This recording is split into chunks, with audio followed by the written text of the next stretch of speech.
get to it. Yeah, Amanda, will you be talking about BombBomb and what you guys do?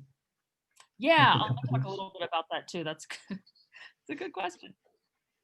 Am I ready? Should I go? Well, I'll just start and talk about me a little bit more. So I've been a product manager for 3 years, but I've been working at BombBomb for 7 years. Prior to that, I was building websites. I at a small company in town, actually. And then I worked for a small nonprofit. And my first job out of college, I was at a startup. So I have always worked at really small companies. So BombBomb, when I started, had 16 people, and that was one of the biggest companies I'd ever worked for at the time. So it's been an interesting journey for me as we've grown. And I think what's interesting about, for me, getting into the Scrum process and doing all this is I completely see the value in process and structure and all the things that Scrum brings to our lives, because at a small company, you don't have a lot of that. And at a big company, you're just in the process because that's what everybody does. So growing with it has really helped me to see where it brings a lot of value. So BombBomb, we do video software, really is the short of it. Communication software. So we're trying to help people get face-to-face more often through the tools that they have in front of them. So our founders, like I said, were salespeople. They were trying to figure out a way to get in front of their customers more often, get face-to-face, because when you are trying to sell something, people tend to buy things from people they know, like, and trust, right? And so if you can, the more they can see your face and know you, the more likely they are to buy from you and stick with you. So that's where BombBomb came from. I mean, we've been around, well, at least 12 years. I can't remember what the founding year was. But when I started, we were just starting to kind of take off, and we were at the time trying to be like a MailChimp with video, and we've since evolved to be more broad in just helping people quickly record videos to constantly stay in front of their people and more asynchronously. So we've actually seen a lot of growth with COVID because people are seeing the need for it a lot more. So let me see if I can share my screen.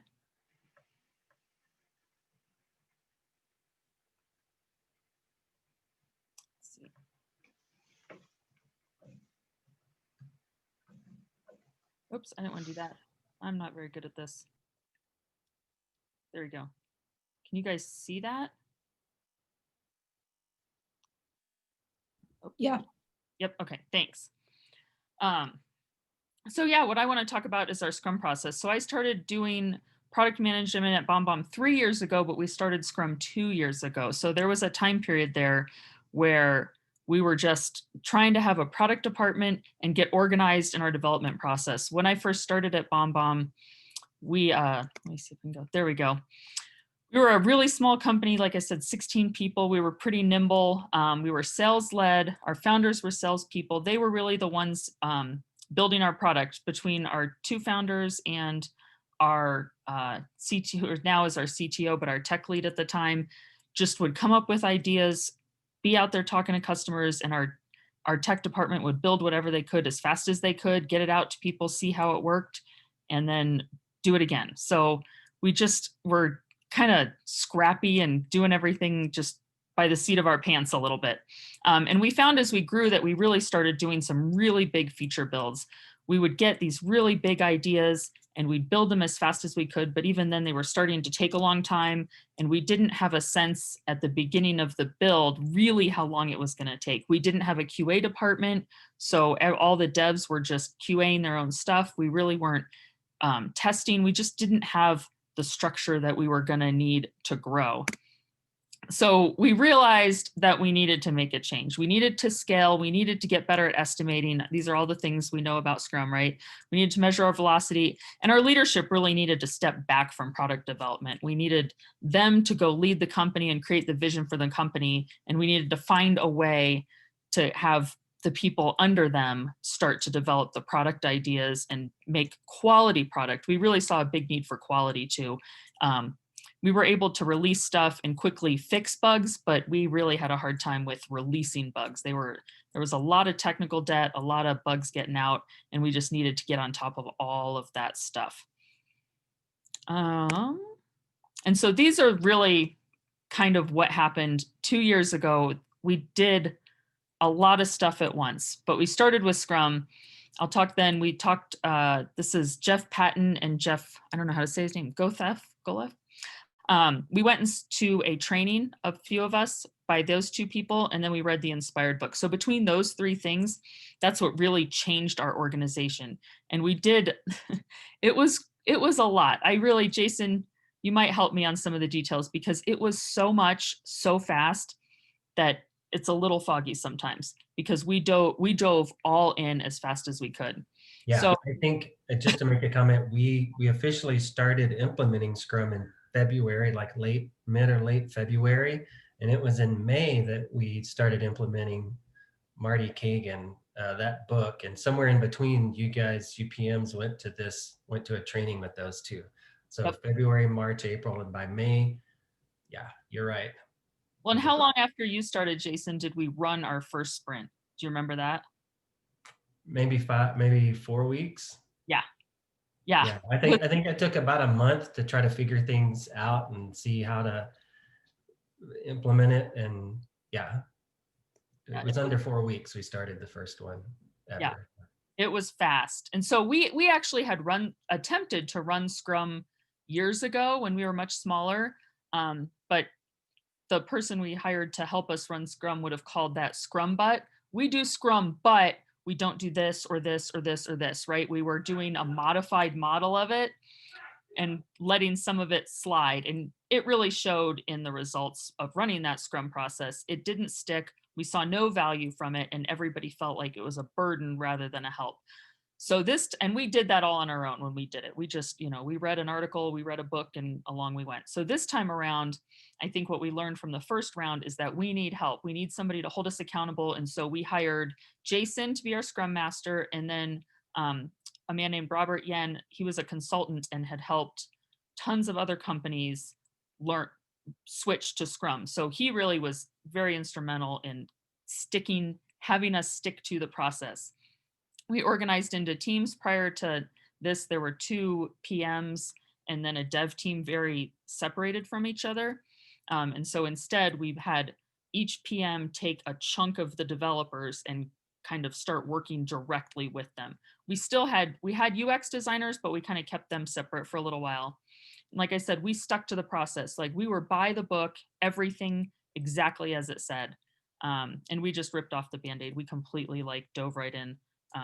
We got Jira. I mean, we must have gotten Jira right before, and then we just started running. So it was a pretty painful process, I would say. I don't know that that's bad because it forced the issue, but it was hard for sure because I didn't have a backlog. I had a big diverse team. Both of us did, both of the PMs. We had a big diverse team. I had mobile people and people writing a Chrome extension, and who else did I have? Somebody else too. And so, Outlook, we were running an Outlook application too. So, I mean, all 3 of those technologies are dramatically different, and some of those developers are super specialized in that. So trying to run all of that on one team was a challenge, but didn't matter. We had to do it. We ran it by the book. Yeah, I think that's all on that. Yeah. So then the next thing we did is some of us, our consultant said that we should go to this training. It happened to be in Denver by these 2 guys that we call the Jeffs. We still call them that. What did we learn from the Jeffs? It ended up being just an absolutely dramatic, I think it was 2 days that we went up to Denver and did this. And they really talked about, this is exactly how they do their presentation here on the left.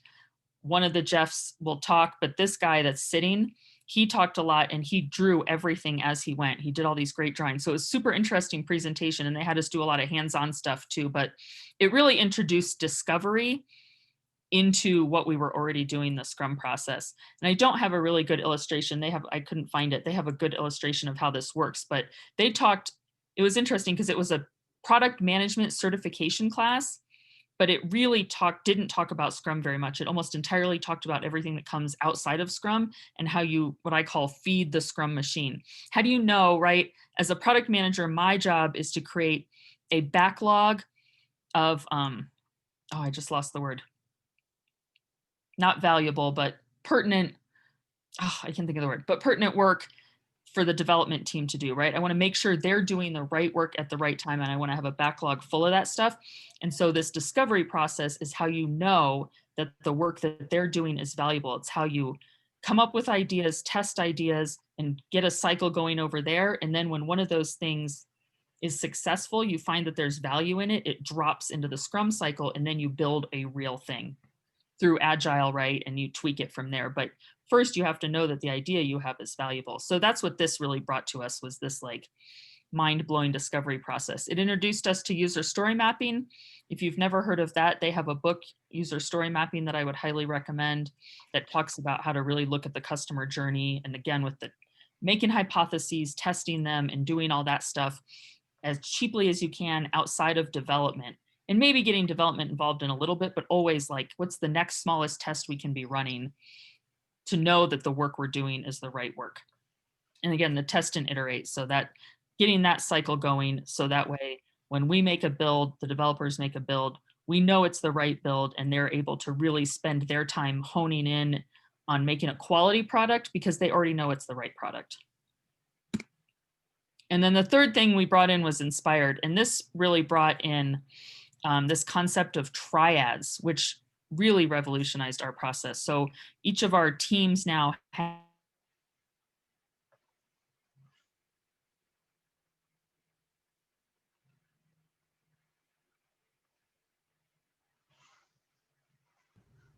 Am I off Okay. internet? I can hear you. Okay. Yeah. She might Okay, as that well. was Amanda. Yeah. Oh, no. Give her a minute. The tension. What are triads? It's as planned. You see, I might be able to find her on our company Slack. And, Hey, Dad.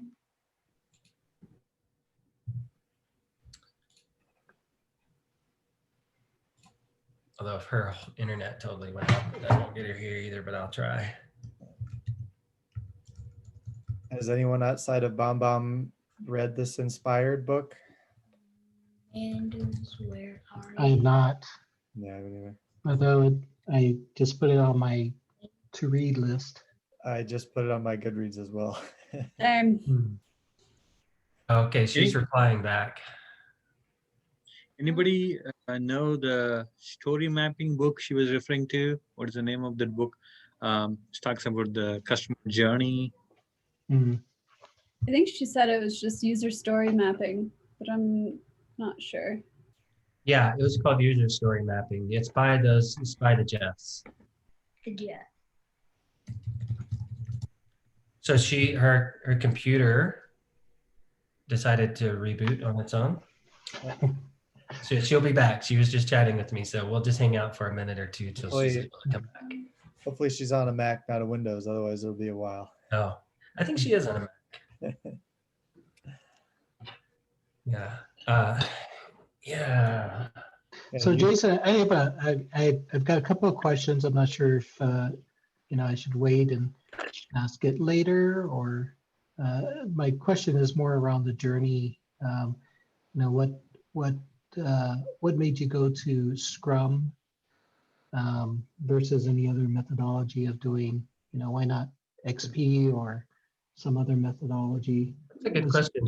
They hired me to bring in Scrum, so those conversations happened before I got there. Mhm. I don't know. I would like to hear what Amanda would say about that. Okay. Yeah, but I would agree with Amanda. The book Inspired was very influential for us. Yeah, and then user story mapping. I'm trying to think of what else. When I first met you, Jason, you were talking about UX design or something. You had just read a book on that, maybe. Oh yeah, I I'll don't look for remember that. exactly what it was called. I am so sorry. Okay, welcome back. The IT department rebooted me. They did it. All right, I'm coming back. Hold on.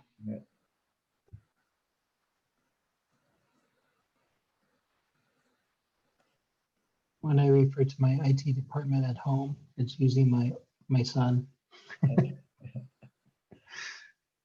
All All right. I was just getting to the best part. This is my favorite part, is the triads. I love the triads. Okay. So like I said, 3 people, lead engineer, PM, UX designer, and they really kind of set the vision and the strategy for what the team is going to do. And what I love about the triad, oh my gosh, I'm just dying today. Hold on a second. There it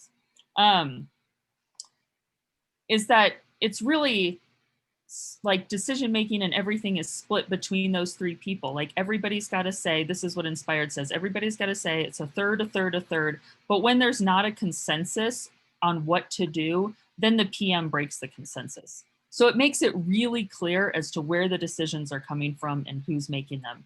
And as a PM, I love it because then I'm not alone, right? Like when we first started Scrum, I really had this sense that like I had to make all the decisions. It was me making all of them. And it was this very authoritative top-down kind of feeling. And I don't think that sat well with anybody really. You know, nobody wants to be told what to do and not have input. And what Inspired really talks about is getting kind of the whole team in there. And we do get the whole team in as much as we can. We try to get them in on customer interviews, get them in on any what we call design studios where we're all kind of brainstorming ideas together. Anything that even the designer comes up with, she runs by the whole team. But at the end of the day, when we're trying to decide what direction to take, it's the 3 of us kind of talking together, making that decision together. And if we can't, at the end of the day, if we can't decide, I make the call. So it's just, like I said, it's real simple. Everybody's real clear on who's doing what and why. And so that's what Inspired brought. I felt like it had a lot in it that it was heavy. Like there's a lot in there. So for me, it was really overwhelming to do Scrum and talk about all this discovery work from the Jeffs and all the things that Inspired at the same time, because just getting Scrum up and running smoothly is a lot. It takes a while. So I think we kind of, I guess in retrospect, I don't know that I'd recommend doing all of those in one shot, but the one thing out of Inspired that I would say to do at the beginning, what I loved is the triads. Like I said, it brings so much clarity to the team and really helps everybody know what they're doing.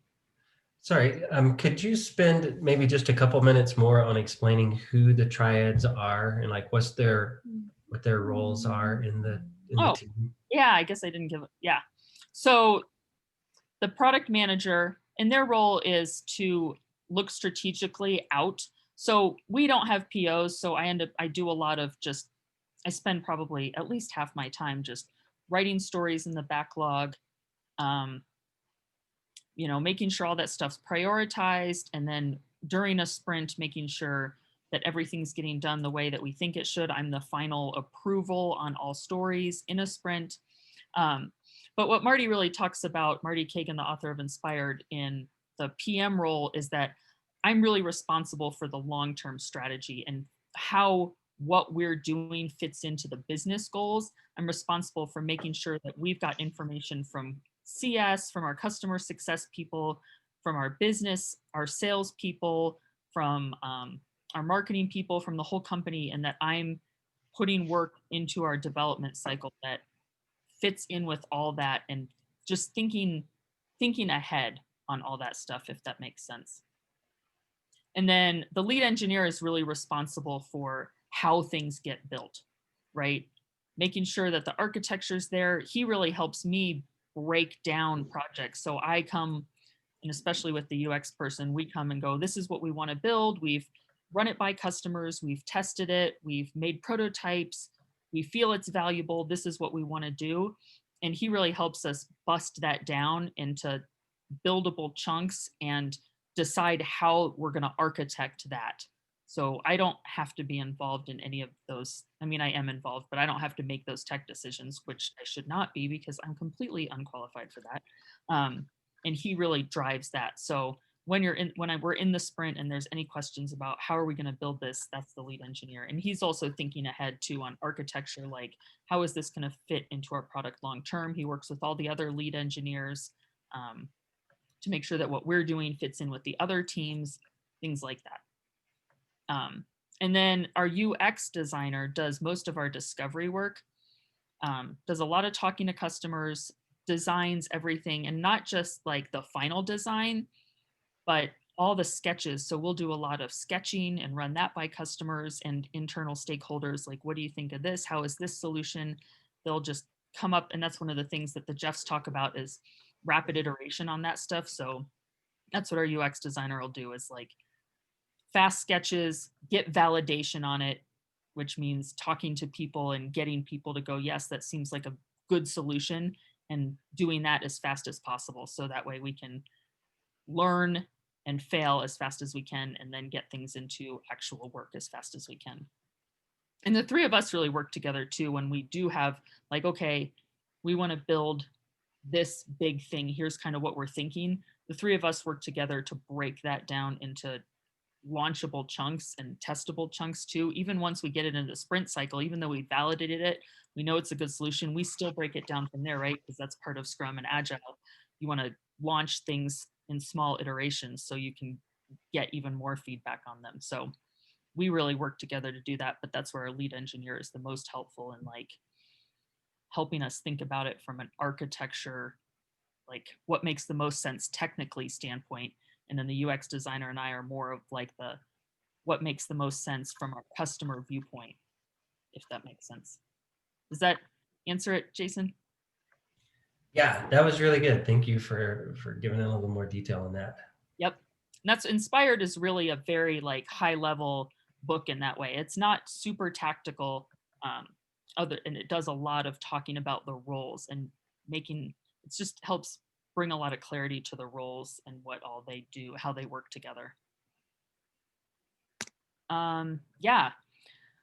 So doing all of that stuff in a really fast-paced way, I would say when we started Scrum in February, we were probably pretty proficient by the end of the year, which I think is pretty quick for a company to get up and running. But I do think one of the things that I learned from it is the value of building a team and creating trust with your team. It was so hard getting started. There was a lot of really, really hard meetings. And if you've done Scrum too, you know that sprint day, as we call it, we have a 2-hour sprint review, then we have an hour-long retro where we talk about how the sprint went. Then we have another minimum 2-hour sprint planning. And then the 2 hours are left in the day and we all are just like, oh my God, I think I made it. But when we first started, that 2-hour sprint planning was at least 4 hours, if not more. And it was like really, there was some yelling. I'm going to say it. There was some yelling, but really passionate, strong opinions because I didn't have my backlog together. I just didn't have my stuff together, right? Like I wasn't ready to be a PM out in front of this because we started so quick. So we kind of fought through all that together. And I think what was good about that is that since we were all in those trenches together, when we finally started to get traction and understand what this brought to our lives, because I think the other thing about starting real quick is that we weren't all bought in on this thing. We were still like, I was super skeptical because we'd done it before. We'd done it before and it didn't work. It took a ton of time, right? There was a lot of skepticism. And so until we really started to see the value, it was really hard. We were all just kind of fighting the system a little bit. But by sticking to everything that was there and having Jason and Robert make us stick to it really helped. Because once we started to do that in a kind of regular manner, then we started to see the value. We started to see the fruits of all that, and it really started to help. And then because we'd all been in the trenches, it really helped with this team building and this trust. Like you really have to know the people you work with well, and not just, I mean, it's not just about work stuff too. Like if they're struggling with anything outside of work, you've got to know that. So, because it might affect the sprint. And so you have to talk about that stuff and know all that stuff and work through it together. And the other thing that I think really helped us was focus. Having that big team at the beginning was really quite a struggle because we were all kind of doing different things. But the more that we can get the whole team focused on an initiative, and this is really my job, I think, is to make sure that what we're working on clearly has a theme and a reason for being, and that everybody knows why they're doing that. when we start doing things that are a little scattered and we're working on several different initiatives at once, that's when we really will start to lose traction. Everybody will morale goes down, traction goes down, velocity goes down. It just, you can feel it. And my team luckily will straight up tell me that. They'll be like, Amanda, it's getting crazy. We gotta focus. So I think that's one of the things that all of this inspired the Jeffs and Scrum really bring is a sense of focus. And then for me, breathing. I wish when we were doing this at the beginning and it was crazy and it was hard, that I told myself to breathe a little more and that we would come out the other side. Like, it really has been super valuable. Like I said, I can see the value every day. Our work is better, the quality is better. We also did bring in QA around the same time too, so that probably makes a big difference and was also part of a little craziness there. But even outside of that, the quality of our work is significantly better. What we're bringing to our customers is significantly better, and just the rapport between teams, between design, product, and dev is way better. So you'll come out the other side and it'll be better. So that's it. That's all I got. What questions do you guys have? I had a question earlier. This is Marcus. Hi, Alice. Didn't see you there. Work with Alice.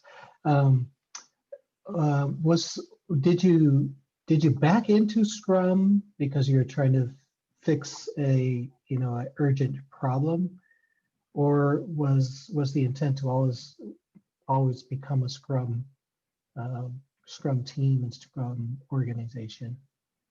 We had problems, I think is what it is. Like, and it wasn't just like an urgent in front of us problem. It was kind of ongoing. We had seen that the estimates, the development team, when leadership would come with some big idea, the estimates on how long it would take to get it done were never accurate. They were never even close. And of course, part of that is because they'd come in with an idea, but then it would constantly be in flux, right? There was scope creep for days. They'd be asking for new stuff. There just wasn't a solid method for building. And we knew that just based on what we had been doing for the past few years, that wasn't scalable. We couldn't grow. Like, we really wanted to grow the company, and that wasn't going to work long term. So it really, and like I said, we had done it before and tried, and it hadn't worked. And then I think we finally came to a spot where we were like, we can't keep doing this. Like, this cannot go on. What are we going to do? And we really had to hold our feet to the fire and make a change. So it was definitely a felt need across the business. And I think it just took a little while too for our leadership to have enough pain, especially in those estimates. I think that's where they were really feeling the pain the most, to go, okay, we'll invest in this, because it feels like a giant investment out of the gates. That sprint day, especially, you tally up those salaries of people sitting in meetings all day and you're like, oh my God, they're not building, they're not writing code. We're losing a ton of money, but you're not, right? Because they're planning. But it definitely at first, I think everybody felt it. Leadership, all the devs, all the developers were like, I'm not writing code. Am I really adding value? Is this really what I should be doing? I, as a PM, was like, I'm not writing code. Like, everybody just is like, they're not writing code. But like, once you have to, like, I mean, how many months? I felt like it probably took 4 to 6 months before we really started to see the value. And so you have, like, leadership had to be willing to sit through that and invest in that. And I think they had finally gotten to a spot where they felt like, what else? What else can we try here? And it's such a proven thing that it was, of all the things you can change, it was kind of easy to be like, this is it. This is what the best companies in the world are doing. So let's try it. Can you talk a little bit more about how you or the company built that trust within the teams? Because that can happen a number of different ways, and I'm curious to learn about how you all went about it. Oh my gosh, that's such a good question. I think I got really lucky too. To be honest, my lead engineer is, he's just a really good mentor, and he's got a little more worldly experience. So he brought a lot of that for me. I didn't have to do a lot of that, and he taught me how to do that with the team. I think a lot of it was just not asking for help, but asking them, the developers, questions and like bringing them in on all the process. I felt like when we first started, I was trying to dictate, like I'd walk in with a story, I'd have it all written out, and I felt like it was solid gold.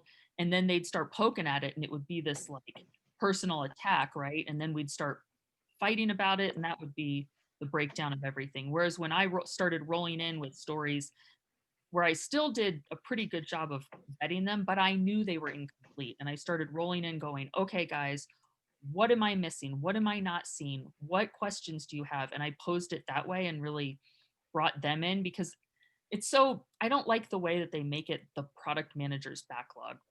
I'm in charge of the backlog, but it's all of our backlogs and it's theirs too. And I think once we started making it all of ours, I was putting myself in that kind of space where I didn't have all the answers and I didn't know, then it helped them kind of come in with me on that. Yeah. Just to add to the question you asked, Anna, I mean, there are different ways, like you said. One of the other ways could be creating a safe environment where, every voice is counted, so people feel that it's a safe environment, so people can open up. So that everybody is inclusive in the team and having a more transparent communication. I mean, I'm just adding a few things which might be helpful. Thanks. Yeah, I do remember talking, or when we started talking about coming in with like incomplete stories, and just saying exactly that, like, hey, you don't have to come in with a complete story or the whole idea, and if you do, you're doing it wrong. Yeah, that made a big difference. And bringing them in earlier in the process too, I feel like when they're at the end and you're just telling them what to do, not only are they like questioning all the implementation details of it, but they're questioning why we're even doing it in the first place. Like that was the other thing, is I was bringing them stuff and they're like, why are we doing this? This is stupid. I don't think this is a good idea. I mean, it literally was like just straight up that kind of stuff. But, and then I'd have to defend it and they weren't there. Whereas if I bring them in early, like, hey, we're thinking about doing this, I'm talking to these customers, or I talked to this customer who's one of our biggest customers and this is what they're asking for. Like, and I know that's kind of a big thing, right, guys? What do you think? Like bringing it in so that they can bring their opinions to that sooner. Because I mean, I've always thought developers bring so much value outside of just writing good code, right? So the more you can bring them their ideas, their opinions in early, the better. But I think that's one of the things now that is interesting about our team too, is we're trying to do this balance of like, how much do we give them so that they have that ownership and they feel involved and they kind of are in it with me, but then not so much that it's super distracting to their sprint, because sometimes our developers will get like, if we give them too much of that, they'll get really distracted and it'll really mess them up. They don't like it. So finding that balance. Like, how much? But I ask them, how much do you want to be involved? Where do you want to be involved? If it's too much, tell me. If it's too little, tell me. I'm super flexible with whatever you guys need. So the more I can go, what do you need? What do you need? What do you need? Then the more they trust me, right? They know that they're being heard. So you are kind of answering a little bit of what I was just about to ask, and as far as bringing the developers into the conversation more, but I'm curious to know if, were there any moments, like specific experiences where you started to see the dev team really capture the vision and start to buy in to the movement and to the new way of doing things? Yeah, that's a good question. And I had an interesting, because I really switched teams like about a year, maybe a year in, maybe a little more. Like I had a lot of my lead engineer switched and we had a lot of dev turnover just in my team. So I have a very strong break between the beginning of our Scrum process and the second half.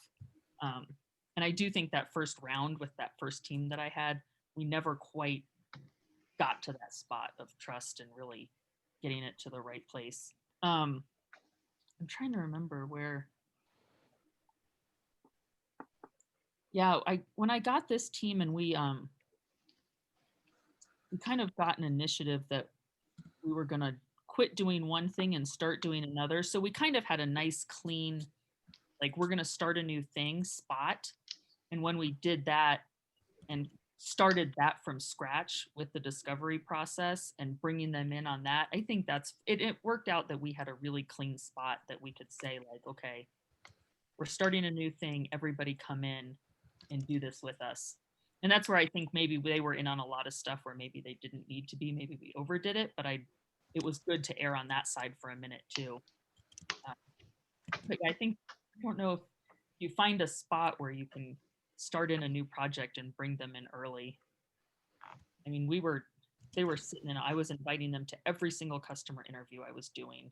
Like they were in every single planning meeting. They were sitting there brainstorming with marketing people and CS people and sales people. Like it was a little, it was a lot for them. They'd just be like, I'm like, so what ideas do you have? And sketch. And they'd be like, I don't know if I'm going to sketch today. That doesn't seem like, you know, but I think that helped them see that other side and go, you know what? I don't want all that. I want something in the middle.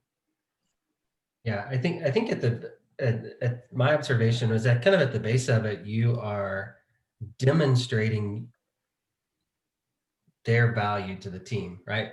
So you see them as you actually do value them as a member of the team, and not just for being a code monkey, but also for their opinions on what should be built, how it should be built, how it should be deployed, and when you iterate, you get more feedback, and so you ask them about their ideas on all, that from start to, well, there's no end to it, right? But from start to maintenance. Never stops. Yeah, so many developers are so different. Like we've got some that are like super full of brand new ideas. They're always finding something that they're just like, check out this hot new thing. And then we've got some really great people that are more like, you bring them an idea and they'll like spin it and make it better and better and better. They're not going to ever come up with something that's brand new and kind of groundbreaking, but they're going to like take an idea and make it amazing just in that detail. So I think knowing your developers in that way too, and probably having a good mix of those people is the best way to get involved, and knowing where they really love to be in that. There's pretty much what you just said. There's a presentation on cognitive diversity that I saw recently, and pretty much the two ends of the spectrum is innovator, where they just come up with something out of thin air and do it, or optimizer or something, where they're not really gonna just come up with something, but they're really good at working within the system of constraints, and they'll optimize it within that. And you just described it really well as well. We talk about the finder grinder scale is a way we call it, where people always go after new things, and the grinders will just do kind of the same thing forever, but they're very system people. And then the people in the middle are the keepers that can kind of swing both ways, but not wildly. And yeah, totally, diversity across that spectrum is really helpful. So Amanda, you guys have, I was just looking at your website, around 45 people or so on BombBomb, is that right? We have 150 people. 150, so I guess maybe I'm looking at the wrong one. It might be old. Yeah, apparently so. How many Scrum teams do you have? Right now we have 5. For a hot minute there, we had 6, but then do we have 6? What am I missing? What am I not thinking of? Don't we have 6? I think we have 5 now, because we had 6. Maybe, I'm probably thinking of Joel's team, which is not really. Oh, I don't. Yeah. They don't have PM. That's why I don't count them. That's true. And we had 6, but then we combined some and went down to 5. And they're all doing Scrum? Mm-hmm. Yeah, and we split our teams. There's a bunch of different ways to do it, and I can't remember if Inspired talks about this. I think it probably does, but we split ours, whether this is the best way or not, more around tech stack than anything else. So I know a lot of stuff suggests you split your teams more around a strategic purpose, I guess is a better way to say it, like growth versus, I'm trying to think of like kind of your customer base, right? The first run at customers versus customers that have been with you a long time, or you might split it around like enterprise level customers versus small business customers, like there's a ton of different ways to do it. We just happen to do it along tech stack. And it seems like, I mean, it works a lot of times. And then there's other times where I can see where it's not quite as advantageous. And I think that's probably true of any way you slice it. It's hard to break your product up. I think that was one of the things that was hard for us too, getting into the teams, is making those decisions about where to split it, how to split it. And then for us too, part of it was we weren't maintaining our products at all. We would build things and then just sit them on a shelf and let them sit there to die or live, but just not, sorry, this alarm keeps going off.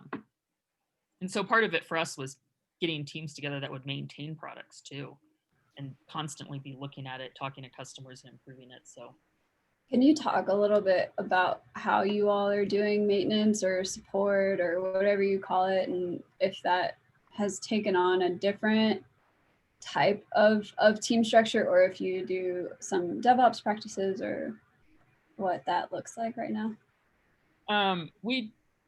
One of the things we do, my team doesn't do it as well as some other ones, but in our sprint reviews, we'll talk about it sometimes, but we try and look at all of our stories, all the work we're doing, and label it either business, customer, or tech. And so that way if the idea is that you're completely balanced between those three, you're never going to be completely balanced. Sometimes you'll be more, but just paying attention to that. So that way you're always getting to tech debt, right? We're always making sure we're maintaining that. And then customer asks. So that way we're making sure that we're listening to our customers and refining our product based on what they need. And then business, whatever our salespeople are out there going, I need this for this new marketplace, or we're trying to get in this new vertical, whatever it is, we're answering their needs too. So when you start labeling your stories around those three, and that's what Jira helps you pull charts on that stuff, then you can see the pie chart. And I think that's what really helped us, because every time we feel like we're not doing enough customer or tech, that's usually where we suffer the most. You pull up the charts and you can say, hey, business, we need to do some of this stuff. And our business knows now. I think that's part of it too. We went through the pain of not doing that stuff. They know what that costs by not doing it. Yeah. So it's easier for us to say, we got to do this, or you're going to be paying for it later. And they know that we will. You know. So, Okay, thanks. yeah.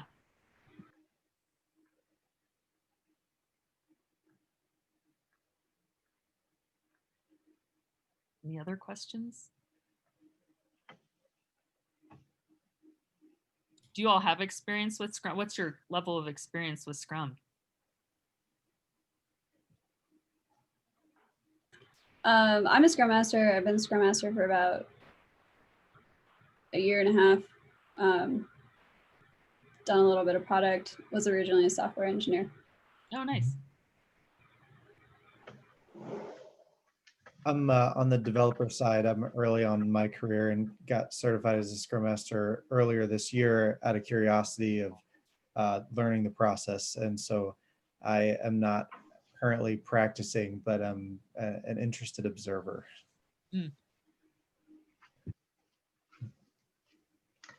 So I'm, let's see, I'm a safe product consultant, a SPC. It's a scaled agile framework, Scrum Master, Agile Coach, and we've got a pretty large IT organization, and we're also trying to scale Agile outside of IT, so it's more incorporated into the larger business of Compassion International. Oh, interesting. You do it all. Mm-hmm.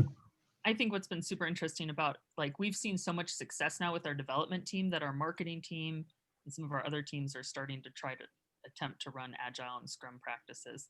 So I don't know how they're doing, because they just started, but I think it's really, like, the value has just become so apparent.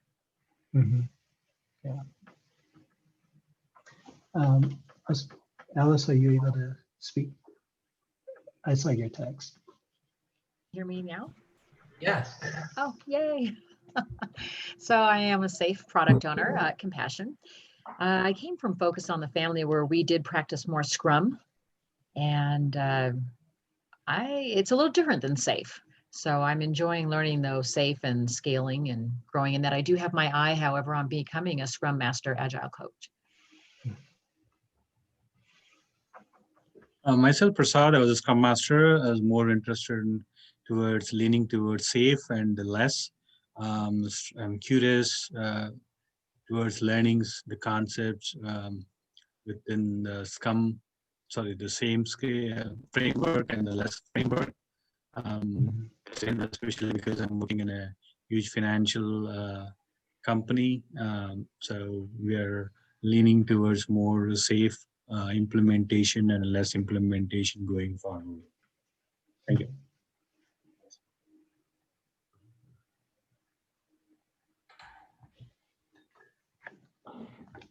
Good. Hopefully this is helpful for you guys and informative. It was. You know, the more I get exposed to what we're doing at Compassion and Scaled Agile, and the different ways of developing software, whether we're doing Scrum at scale,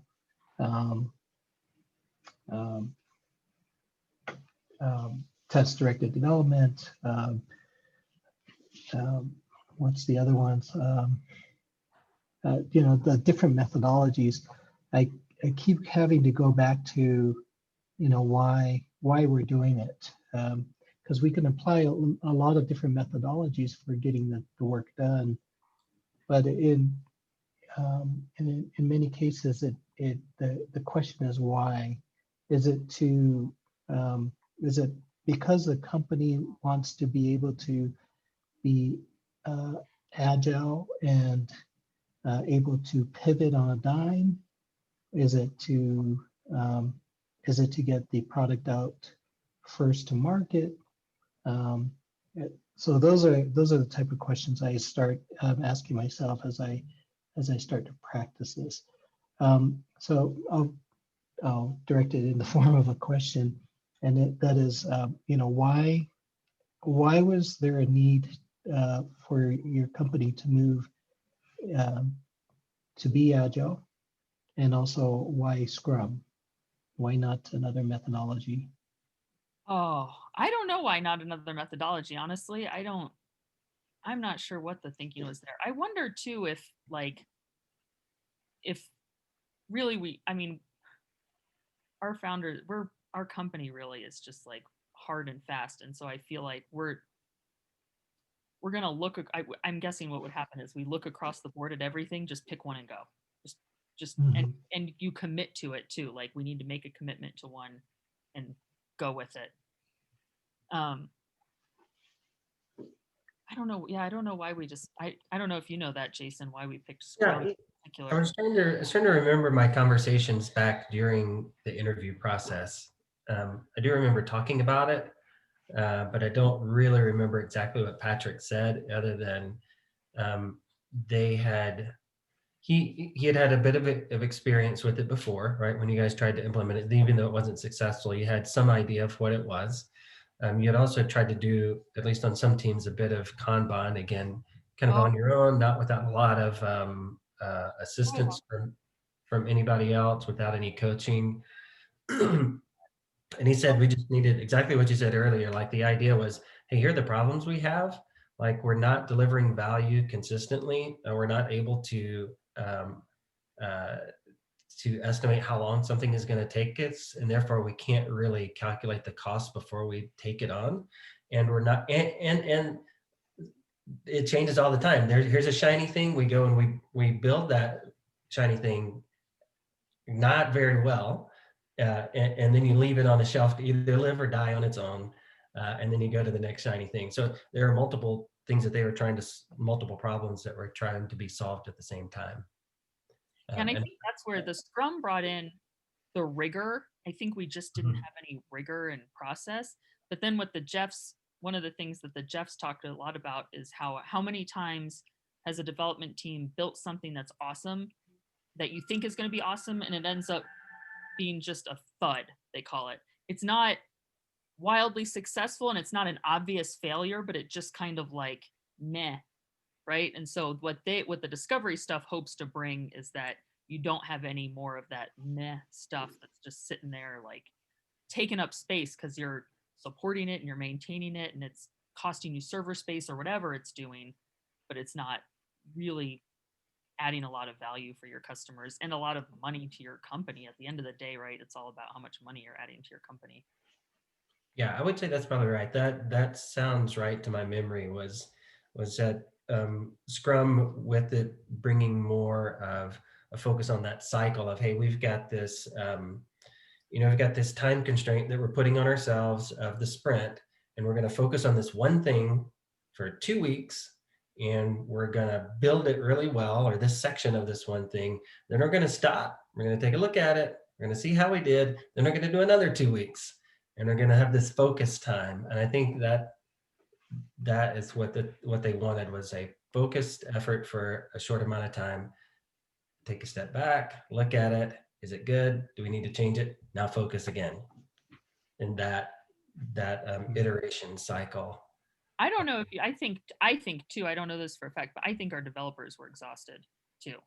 I think we were really wearing out our developers with the shiny new things and the push for the shiny, like everybody would get a shiny new idea, and then we'd push our developers as hard as we could to build it as fast as they could and get it out there. They felt like, their quality was poor. They were releasing a lot of bugs. They didn't have the opportunity to put automated testing or any of that kind of stuff in. And I think they were just tired. And so how can we better support our developers too? I don't think they were excited about, they were probably felt about like I did starting Scrum, but it was like, no, I swear, guys, this is going to be better. Have you seen, I guess either of you, have you seen more empowerment or the actual sustainability that Agile talks about, especially in the context of development teams? Because with people I've talked to, I've seen the spectrum of it's great to this is just a system to get more work out of me. I'd be curious what y'all's perceptions are. I think it works, and I think it's because we really stick to it. Like we missed our sprint actually just today for the first time in a while, and it was like, nope, it's we're missing the sprint. It's 5 o'clock. We're not going to crunch everybody. We're not going to kill it to make it. We're not going to cut corners. We're not going to make compromises. This is the acceptance criteria, and we are not done. And it's just the way it goes. And I think having that kind of an attitude too, like our consultant when he was here would say, you only want to make 80% of your sprints. You want to miss sprints, right? So you want to push it, but if you miss, and not like, it's got to be healthy. And I think having the whole I think that's not just about Scrum. I think there's something to the whole organization about that, because if you implement Scrum, but the organization doesn't really buy into that part of it, and they're still pushing everybody super hard, then you'll have teams cutting corners, right? It won't go through the rigorous QA process that maybe you have, or you'll have people staying late because they overcommitted. We have one of our developers came from an environment like that where it was just like constant overcommitment, and it didn't matter. You made it at all costs, right? So rather that we go, no, for reals though, what are we going to do? Who's on vacation this sprint again? Like, what are we really going to be able to do? And think about it that way. And if we miss, we miss. It's the way it goes. Yeah, I think if I'd add just real briefly to that, I think that we built in an expectation of failure to the teams, and we built in an expectation that they're not going to be working 40 hours a week. So we say, hey, look at your time that you're here, that you're available over the next sprint, and then take about 60% of that time, and we expect you to work 60% of that time. The other 40% is for your meetings, for reading a book, for attending a webinar, for context switching. So at the very outset, we said, fill up 60% of your time. And we also expect you to hit only about 80% of get your sprint goals about 80% of the sprints. If you're hitting it 100%, you're probably not reaching far enough. So we also built in that expectation that maybe not a failure, but maybe an expectation of not achieving perfection. Yeah, that makes sense. I think it has to come from the culture of the whole org, not just the the team or the scrum master or whatever. That makes a lot of sense. I don't know about the other teams, but that's what our lead engineer, I mean, the three of us, that whole triad's really concerned about that, but our lead engineer really like takes that big on himself. The health of the team is like, if you're gonna do good work, you have to have a healthy team. His whole thing. So it's been really good. Yeah, I think that that's definitely a strong point of Scrum, is how you work off of your capacity, and your capacity is your capacity, and you don't pull in any more than what you can do, and it's at a, the pool of the developers are pulling the work in rather than it being pushed, which is I think definitely a good change from how we used to do software development. Yeah, and we really hold the sprint pretty holy. Like whatever we committed to, that's it. And if something comes in, something's got to go. Like you're not, unless I'll ask them, like, if you think you can do it, it's up to them. But if I try to pull something in that's not committed to, it better be on fire. They will not let me. Like, and I don't push them, right? Because that's the solemn oath that we swore was, that's part of the trust of the team, right? I'm not going to, and we still have trust issues that I can feel sometimes that we're working through. Like, I'm telling you guys, I'm not going to ask for any more than what's right here, right? And they'll be like, okay, I don't know. It's like, no, I swear. Like, me sticking to what I asked for, not asking them to do more, making those compromises when they are requesting them, like that's part of that trust thing. Like I trust that they're busting their butts. I know they are, and I'm not going to take advantage of that.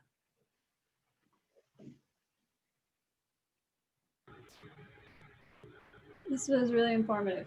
Thank you all. Oh, good. Yeah, for sure.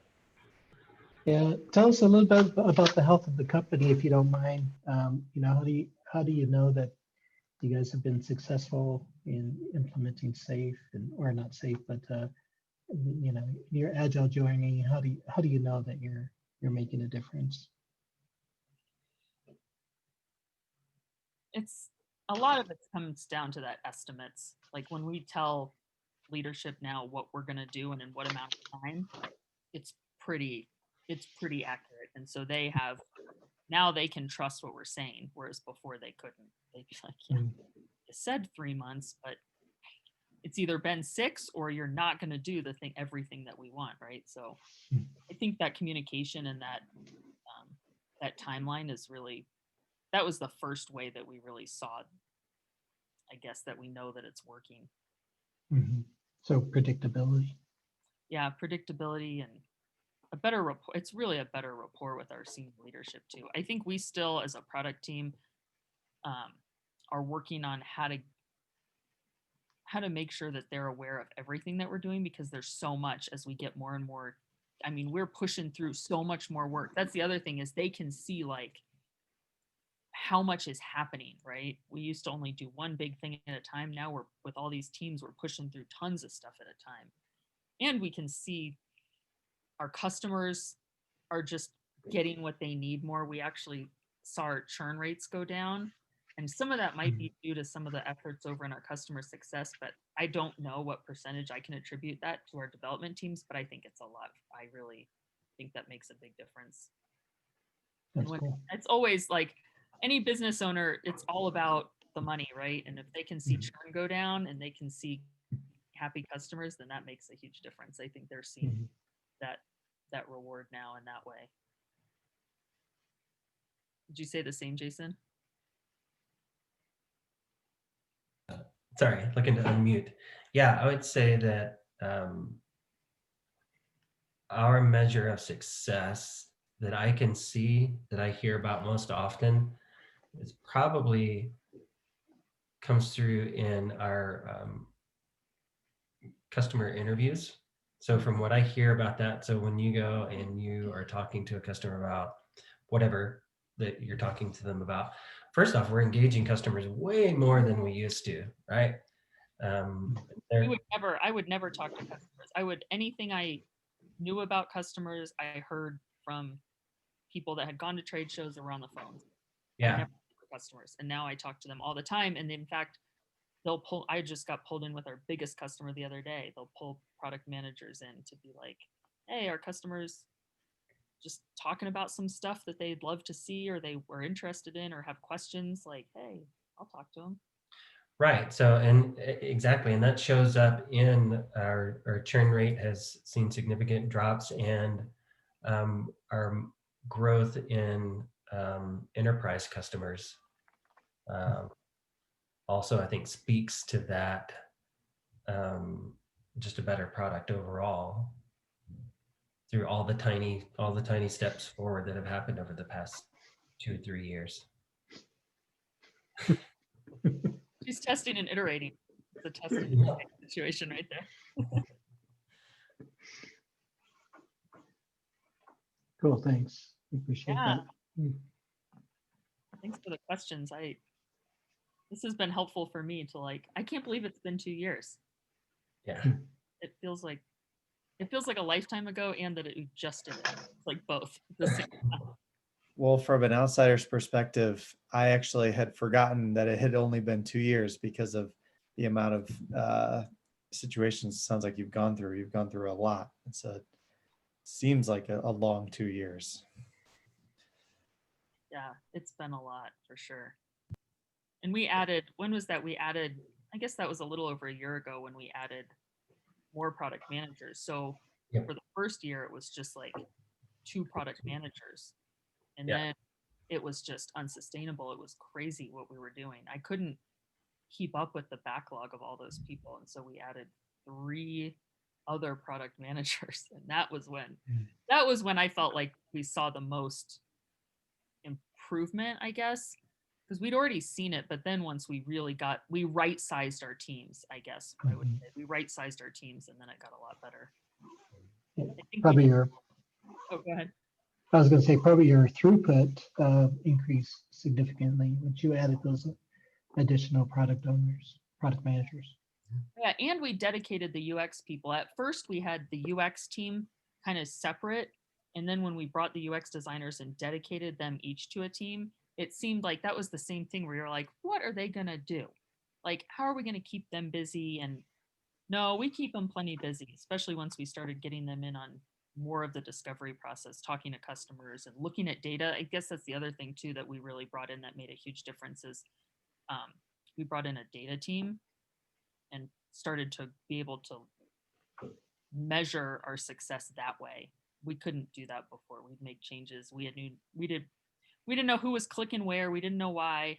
None of that. And so now I've got it all. I've got this many people clicked on this thing. Here's who the people are. I'm going to email all those people, see how many I can get on the phone and talk to them about it, right? So we can go all the way through that process. And I know everything. I know everything about our product inside and out. That makes a big difference too. I think that's one of the things maybe even before Scrum I would bring in earlier is data. And we had some, but it was like, yeah, we didn't have a good mechanism to see it. We didn't have a good way for the PMs to manipulate it. Everything had to go through development. That was a huge hurdle. So getting it accessible, I think, is where it needs to be.